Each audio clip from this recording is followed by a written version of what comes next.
what can I say? I haven't anything prepared for tonight as far as things to say, but it's been many years that I've come on the stream, mainly to Twitch, now YouTube, but mostly starting out on Twitch, and started doing these streams at least 2 days a week, editing through Tales of Valhalla, the Aftermath Chronicles, which is a stop-motion adventure based off the board game Heroscape. I am Ryan, Tales of Valhalla, and it's been years. And I did these streams, these editing streams that no one probably is really interested in, not too many people. But I did them primarily not to gain an audience, although I have some people that watch, and I appreciate everybody who does. I thank you guys. You are some of the reasons that keeps me going. But for myself, it was to hold myself accountable. It was to ensure that no matter what I was going through in my life, that I would keep on doing this, that I would finish it, because I knew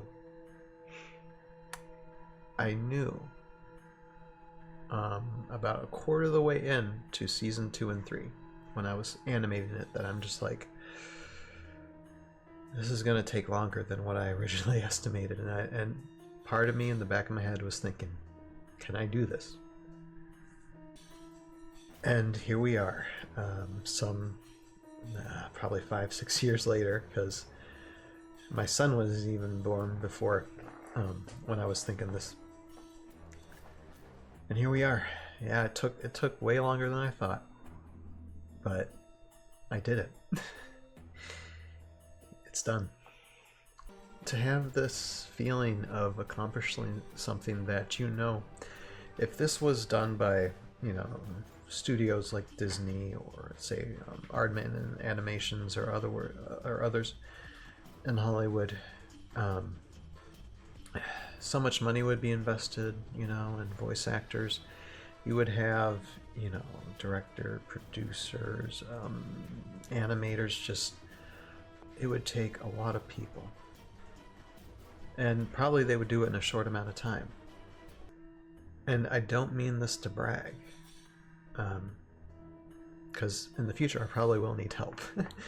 But it was just me, and it was me because I had the aspirations to become a filmmaker. And with my illness, and there was some periods back 10-15 years ago, I didn't know if I was gonna live to the next day, and my wife felt the same way, and I couldn't leave the house, or if I did, it was very stressful. I obviously couldn't be on any live film set to build any type of reputation or experience or anything. That dream was crashing. I knew even if the worst would have happened and I would have died from circumstances of my illness, which is Crohn's disease, a very severe form of Crohn's disease. And over these years, I've had multiple intestinal surgeries. I now have permanent ostomy. I've always, ever since 11 years old, I've always lived in constant pain, suffering, and agony. It's never really gone away up until like a year and a half ago when I had a really good surgery that removed most of it. But there's always that thing in the back of my head, in the future, it's like, could this come back? It's always possible. My friend Jason Rutherford, who assists us on the ToV podcast, I've known him since we were like 20, I think. It's been, I think, 2002 that I met him. He introduced me to the game of Heroscape, and so I knew the game. I hadn't owned much of the game. I played with Jason's stuff because we used to room together in an apartment. We shared an apartment for a time, and so I knew the miniatures looked good, fairly good. I knew the terrain was great for scenery. It's nothing I had to custom make. It was already there to use. So, I mean, it was a matter of purchasing them, and purchasing them around, it was like 2013, 2014. This was a few years after the game had discontinued. I thought, you know, why don't I just do stop motion with something?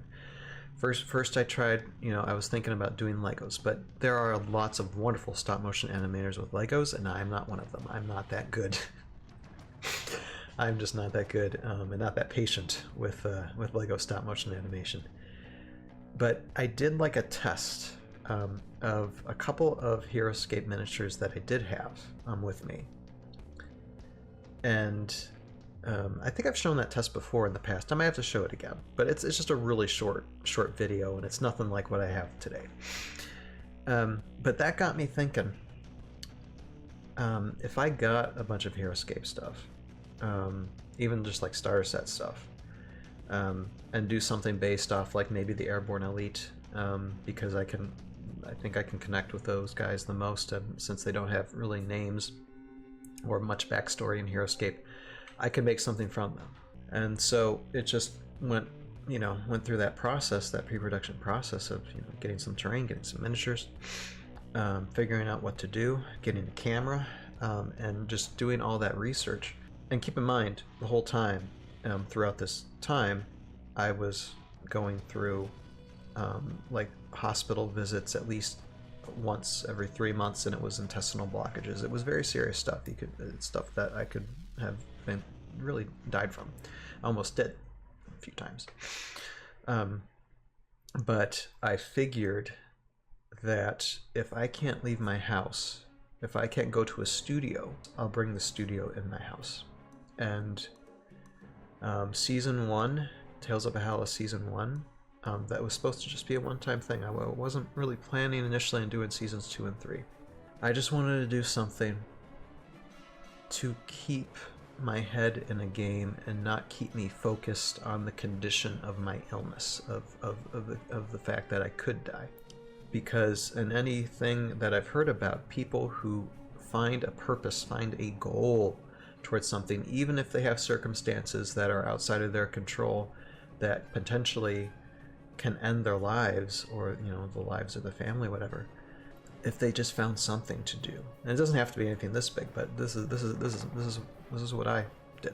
Just something to keep you going, so you have some will to live, something to live for. And there's lots of things I have to live for, but this was something that kept me focused. And I figured if I died, at least I would go out knowing that I had done everything I could possibly have done to achieve, you know, the aspirations and dreams that I wanted to pursue. So that's how it started, you know, writing a script for Season 1. The script was 30-some pages, which is funny because, I mean, Season 2 and 3, I think it was over 150 pages total. But started Season 1, I called lots of friends and family, because I knew no one with voice, I knew no voice actors. I had some people in broadcasting school that I could call, and I did, and some of them did help, and as well as friends that I knew from different walks of life. And I didn't know how to do any of it. I had no clue how to do stop motion. I had no clue how to do voiceovers, directing voice, none of it. Editing, none of it. I did not know how to do any of it. I learned how to do it through the process of doing it. That's why Season 1 is visually, I mean, for me, pretty awful. It's pretty awful. I have to do a little bit of a re-edit of that thing. But it kept me going. And I was committed. And it didn't matter how long it took. If I was alive, I was going to finish it. And I would take, like, I had this Sony Vaio computer that my wife gave me, because she wanted me to pursue whatever, you know, I could. So I had to have my own computer. I was broke. I mean, obviously, it's hard to work when you're in this condition. So I had nothing. And she got me that laptop, where it was good enough to, you know, use HitFilm right here. It was a HitFilm Express back then, to edit with. And I just started the process. not knowing what the process was going to be. I had a limited idea. I did a lot of YouTube research. I've made other videos and helped make other videos in the past, and it took like a year and a half.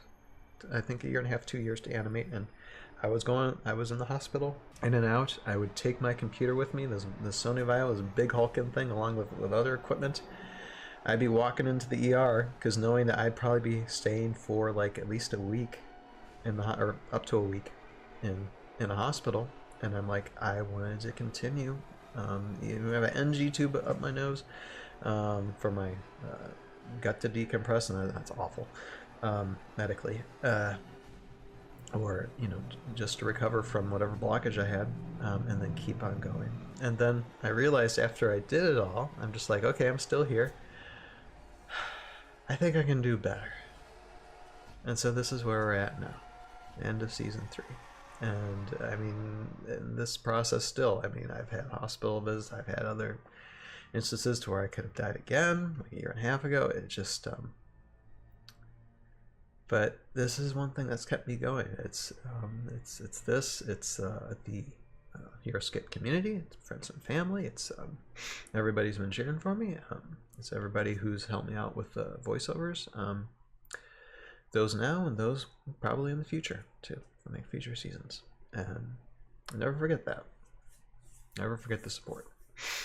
So here we are. Next Wednesday we'll premiere episode 8. Then the following Sunday, episode 9. And then the Tuesday, I will have sitting with me, or should have sitting with me, one of my best friends, Sean Gallagher, who voices Sergeant Drake Alexander. He'll be sitting right beside me here.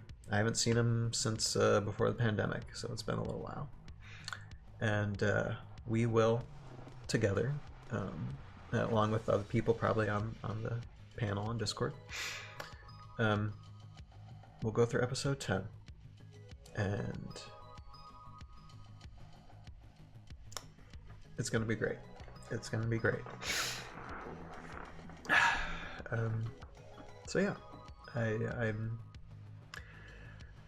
I'm very happy. I'm very happy it's done. For those of you who are watching this on our Tales of Valhalla YouTube page, this is an edited down version of what has been about an hour, almost an hour and 20-minute live stream. And it's just me was reminiscing on the past a little bit, talking about my personal journey going through this, building this series basically, and talking a little bit about all the people who have helped, and for those that I didn't mention, they're all still there in my mind, and I thank all of them for the help. So if you want to see the full version of this episode, go to our Conductor Productions YouTube page. You'll find it in a link, or in the screen in front of you, or a link in the description below. But with that, I thank all of you for watching, and journey complete. And if there is a next one, which I'm hoping there is, I'm planning on it, that it's just as fulfilling as it is right now, and it's just as accomplishing as this one is right now. But hopefully I get it done a lot quicker next time.